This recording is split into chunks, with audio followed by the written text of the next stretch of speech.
I am Katina Horton, the Love and Freedom Toxic Relationship Recovery Coach. And today's topic is being with the narcissist is a lose-lose situation. And so you might wonder, why is it a lose-lose situation? Okay, my grandmother had a figure of speech back in the day, and I won't say all of the words. You can figure out what the rest of the letters is that I'm not saying from this phrase. She would say D if you do and D if you don't, right? And so what that meant was that no matter what it is you do for that person or that situation, you were going to be stuck in the bind. It didn't matter what you did. It just wasn't gonna matter. You could turn over, do flips backwards down the street, put a paper bag on. Either way it goes, that person was not going to be happy. That situation was not going to work out. You would basically end a bind. And so when you are with a narcissist, that is the kind of situation you're in. It is a lose-lose situation. And what I'm give you an example. You can go and make him all of the meals you want to make him, buy him all of the cologne from off the shelf in some of these department stores.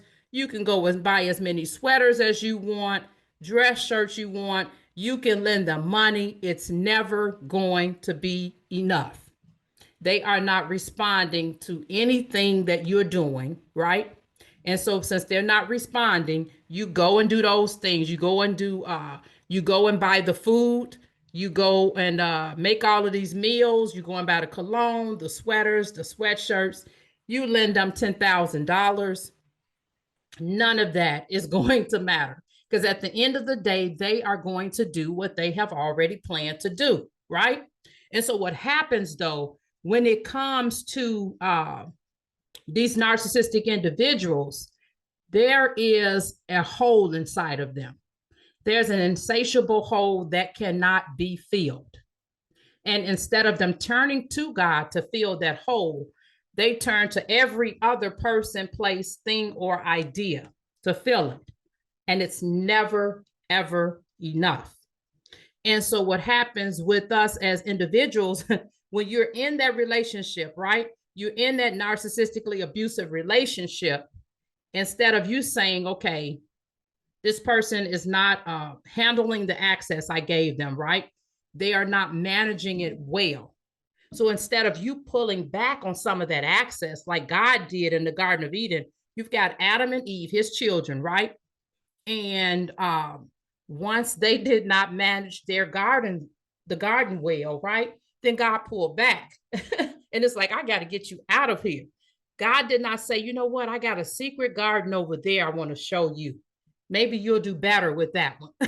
You see what I'm saying? He didn't say, oh, here's the tree of life, just have at it. He got them out of there and set up those flaming swords so that everything else in the garden would be protected.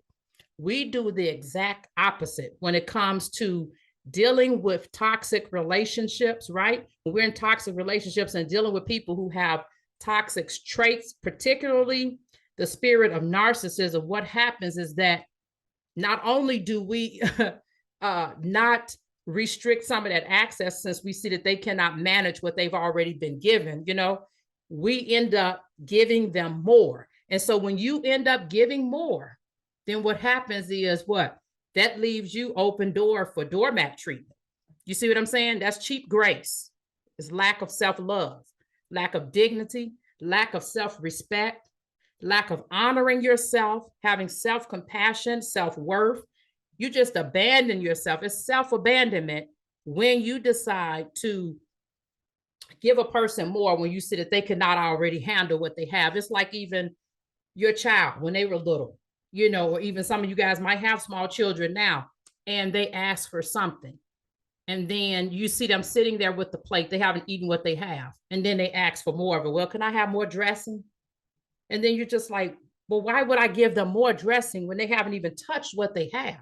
But that's what happens in narcissistic relationships.